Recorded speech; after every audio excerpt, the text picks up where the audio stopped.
Sind kuulates see tundub väga tõsine teema, millega sina ja su kolleegid kogu aeg kokku puutute, et kuidas te ise emotsionaalselt tervena püsite selle kõige keskel? Eks siin ongi oluline endal hoida oma toimetulekumehhanisme, kindlasti lähedased inimesed, et minu jaoks on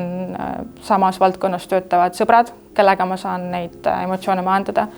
Kui mul töös on emotsionaalselt raske hetk, siis sellel hetkel see ei ole minu emotsioon, aga kui mul valve läbi saab, siis mina olen enda jaoks leidnud, et see endast läbi laskmine aitab, et siis mul on vaja rääkida see emotsioon välja ja ma saan seda teha inimesega, kes on samas valdkonnas. Et see võib olla sõber, kes töötab samas asutuses, on ju, me ju enda emotsioone räägime ilma isikuandmeteta, et nad on ju umbmäärased kõik lood lihtsalt, et seesama, et kui see verine laps mul seal oli, on ju, et mul oli vaja see endast välja rääkida, et ma ei hoia seda enda sees kinni ja samas ma olen ka piisavalt empaatiline, et ma ei suuda oma tööd teha niimoodi, et ma neid üldse sisse ei lase, et need paratamatult ikka mõjutavad mind. Ja oluline on kindlasti,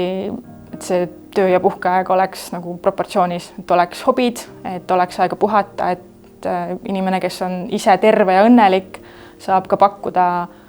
empaatilist abi.